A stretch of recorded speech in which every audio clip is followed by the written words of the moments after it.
की भारत माता की भारत माता की ಭಾರತೀಯ ಜನತಾ ಪಕ್ಷಕ್ಕೆ ಭಾರತೀಯ ಜನತಾ ಪಕ್ಷಕ್ಕೆ ಹೆಚ್ಚಿನ ಪ್ರಧಾನಮಂತ್ರಿ ನರೇಂದ್ರ ಮೋದಿ ಅವರಿಗೆ ಸಂಸದರು ಮತ್ತು ಇವತ್ತಿನ ಅಭ್ಯರ್ಥಿಗಳಾಗಿರ್ತಾರೆ ರಮೇಶ್ ಜಿಗಜಿಣಗಿ ಅವರಿಗೆ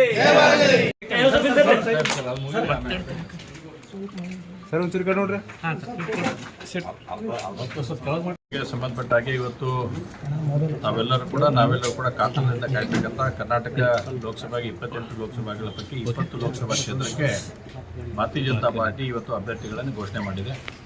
ಇದು ಎಲ್ಲವನ್ನು ಕೂಡ ನಾವು ಭಾರತೀಯ ಜನತಾ ಪಾರ್ಟಿ ಕರ್ನಾಟಕ ಹೃತ್ಪೂರ್ವಕವಾಗಿ ನಾವು ಸ್ವಾಗತವನ್ನು ಕೊಡ್ತೇವೆ. ಇಲ್ಲೇ ನಮ್ಮ ಶಾಸಕ ಮಾನ್ಯ ಸಚಿವರು ಮತ್ತು ಈಗಿನ ಮತ್ತೊಮ್ಮೆ ನಮ್ಮ ಸಚಿವರಾಗ್ತಲ್ಲಿ ಅಂತ ಹಾರೈಕೆ ನಾವು ಹೊಸ ಮಂತ್ರಿಮಂಡಲದಲ್ಲಿ ಕೂಡ ಗೆಲ್ತಾರೆ ಅನ್ನೋಂಥ ವಿಶ್ವಾಸ ನಮಗೈತಿ. ನನ್ನ ಮನೆ ಜಿಗಜಿಣಗಿ ಅವರು ಭಾಳ ಹಿರಿಯರಿದ್ದಾರೆ, ಅವ್ರಿಗೂ ಕೂಡ ಇವತ್ತು ಘೋಷಣೆ ಮಾಡಿದ್ದು ನಮ್ಮೆಲ್ಲ ಕೋರ್ ಕಮಿಟಿ ಕರೆದಂಥ ಸಂದರ್ಭದಲ್ಲೇ ಅವ್ರಿಗೆ ನಾನು ನಿಮ್ಮ ಪರವಾಗಿ ಕೂಡ ಹೃತ್ಪೂರ್ವಕವಾಗಿ ನಾನು ಅಭಿನಂದನೆಗಳನ್ನು ಸಲ್ಲಿಸ್ತೇನೆ. ಈ 20 ಟಿಕೆಟ್ಗಳೇನು ಘೋಷಣೆಗೆ ಎಲ್ಲ ಒಳ್ಳೆಯ ಅಭ್ಯರ್ಥಿಗಳನ್ನು ಹುಡುಕಿ ಕೊಡ್ತಕ್ಕಂಥ ಕೆಲಸವನ್ನು ರಾಜ್ಯ ಮತ್ತು ರಾಷ್ಟ್ರೀಯ ಘಟಕ ಮಾಡಿದೆ.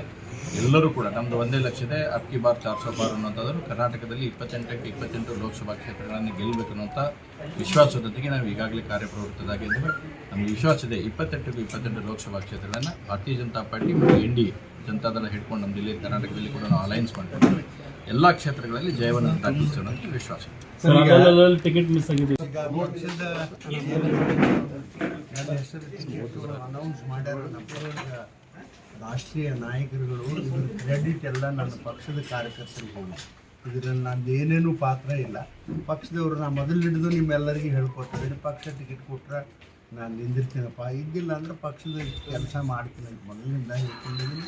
ಈಗ ಇದು ಎಲ್ಲ ಕ್ರೆಡಿಟ್ ಯಾರಿಗಂದ್ರೆ ನನ್ನ ಪಕ್ಷದ ಕಾರ್ಯ. ನಿಮಗೆ ಖುಷಿ ಆಗಿದೆ ಯಾಕಂದ್ರೆ ಅನೇಕ ಊಹಾಪೋಹಗಳು, ಆರೋಗ್ಯ ಪರಿಸ್ಥಿತಿ ಸರಿ ಇಲ್ಲ, ಈ ಊಹಾಪೋಹಗಳು ಟಿಕೆಟ್ ತಪ್ಪುತ್ತೆ ಅಂತ ಅನಿಸಿದ್ರು. ಎಲ್ಲನೂ ಆಯ್ತು ರೀ, ಅದೆಲ್ಲವೂ ಮೀರಿ ಪಕ್ಷದ ನಾಯಕರುಗಳು ಇದನ್ನು ಈಗ ಕನ್ಸಿಡರ್ ಮಾಡ್ಯಾರ. ಇದು ತುಂಬ ನನಗೆ ಖುಷಿ ತಂದದಷ್ಟೇ. ಆದರೆ ಇಷ್ಟೇ, ನನಗೆ ಯಾರು ವಿರೋಧ ಮಾಡಬೇಕು ಅಂಥೇಳಿ ಮನಸ್ಸಿನಲ್ಲಿ ಇಲ್ಲಿ ತನಕ ವಿರೋಧ ಮಾಡಿದ್ರು, ದೇವರು ಅವ್ರಿಗೆ ಒಳ್ಳೇದು ಮಾಡಲಿ ಅಂತ ನಾನು ಸರ್.